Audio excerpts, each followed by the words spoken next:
LJ and BB coming to you from Hindsight Hurts with a second and continuation episode of the aftermath and heartbreak from BB's son's suicide on January 8th, 2024. BB would like to discuss in more detail and more of the history leading up to her son and my nephew's death, along with what now, in hindsight, hurts just a little deeper. BB, you want to take over now? Yeah, I wanted to give you the numbers again in case you're thinking of suicide or having suicidal ideations or anything like that. The number is 800-273-8255 or 988. Again, these are professionally trained people who are there to give you help or resources or whatever else that you might need. To pick back up from last week, I know I mentioned that my son had gone back up north.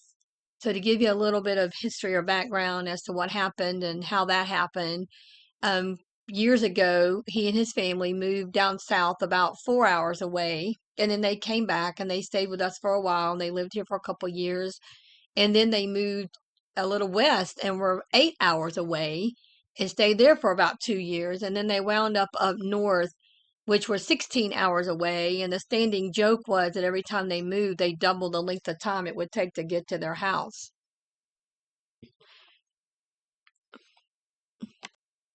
At the last move, that was 16 hours away, he and his wife went through a divorce or the separation process, and she moved back here with their 4 kids, and he stayed up there. He eventually had another relationship, and he stayed up there with her.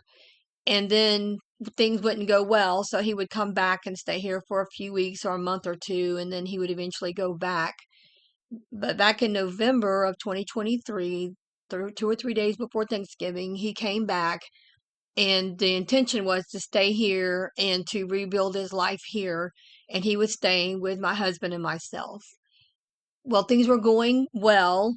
He was here. We were spending time together. His kids were coming over and hanging out, and we just spent time together and we're enjoying each other. And there was no indication that we could see that he was struggling with the thoughts of suicide. On January 1st, he, myself, and his 2 daughters all went bowling and then went out to eat, had a really good outing, a really good time, aggravating each other, playing, just having a really good time. And then we went out to eat and then we came back here. And then 1 week later, he was gone. Totally unexpected, had no clue, no idea. The Friday morning before the 8th, so the 5th, my husband and I got up to go to the doctor's office, and we knocked on his door and told him that we were leaving to go to the doctor and that we'd be back in a few hours. And we left. And then when we got home, his truck was gone. So we just kind of assumed that he had a job interview or was visiting friends or something. Had no idea that he had driven back, was on his way back up north. So we texted him and told him we brought him a dinner, and he said, he would be gone for the weekend. And then Sunday evening, my husband texted him and asked him, was he doing okay? And he said, yeah, I'll be home first thing tomorrow morning. But we found out later that he was 16 hours away. So there was no way he was going to be home first thing Monday morning. Now that I look back, I think to myself, when was the last time that I told him that I loved him? I know I didn't tell him that morning when I knocked on his door. I know a lot of people have told me, well, he knew you loved him. And I know he knew we loved him, but that's not the point. The point is that hindsight, part of the hurt is that thinking back, when was the last time that I told him that I loved him? When he didn't live here, every text or phone call or conversation that we had always ended with, we love you or I love you. But because he was here and we were seeing him every day and talking to him every day, we had no idea what was coming. So I guess we didn't say I love you like we normally did.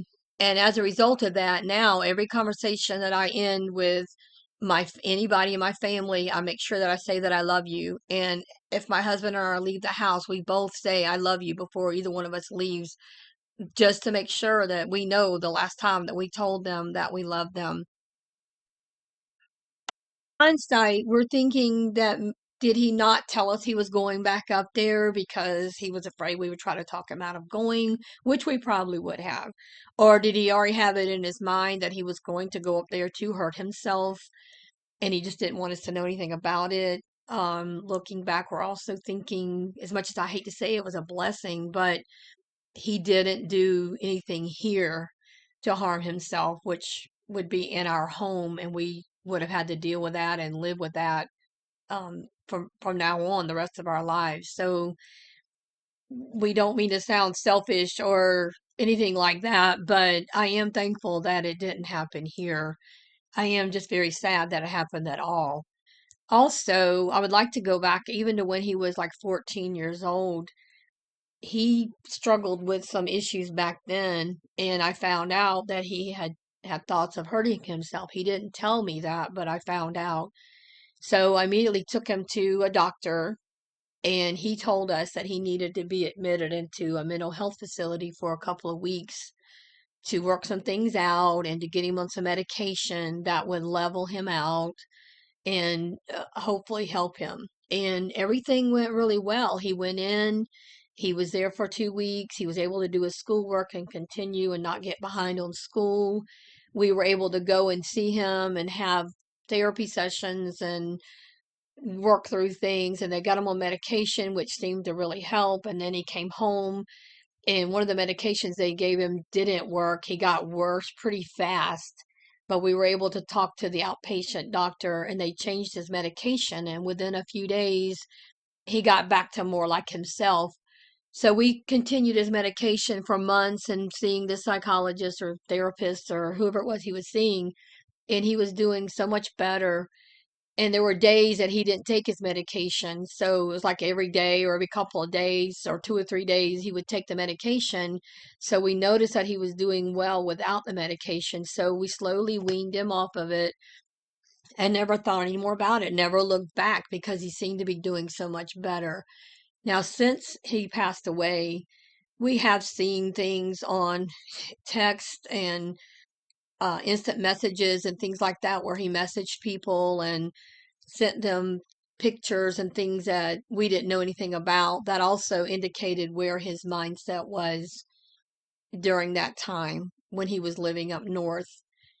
And it really saddens me again because now we look back and find out that all that happened. And again, we just had no idea. We had no clue that he was going through any of that. Where every time we talked to him on the phone, he never indicated it. He sounded upbeat and like things were going really well. And he was always excited about what was going on and that he had a new job and just different things were going on. And he seemed to be doing so well. So it's really hard now to look back and see that he really wasn't doing as well as we thought he was based on some of the text and again pictures that were on his text and things like that. So next week, I will be getting a little more personal, or probably a lot more personal, about my feelings and emotions and everything that has happened since that I now look back and call hindsight. Please, please, listeners, tell us your stories. We are here to support your stories. You can email us at hindsighthurts@mail.com. We have a Facebook account at Hindsight Hurts. And please stay tuned for next week's Hindsight Hurts episode on YouTube. And again, before we completely close today, I want to give you the numbers again. If you are having suicidal thoughts or suicidal ideations, we ask that you please, please, please call these numbers 800-273-8255 or 988. They are there to talk to you and offer support and give you direction and just be there for you. Thank you all very much.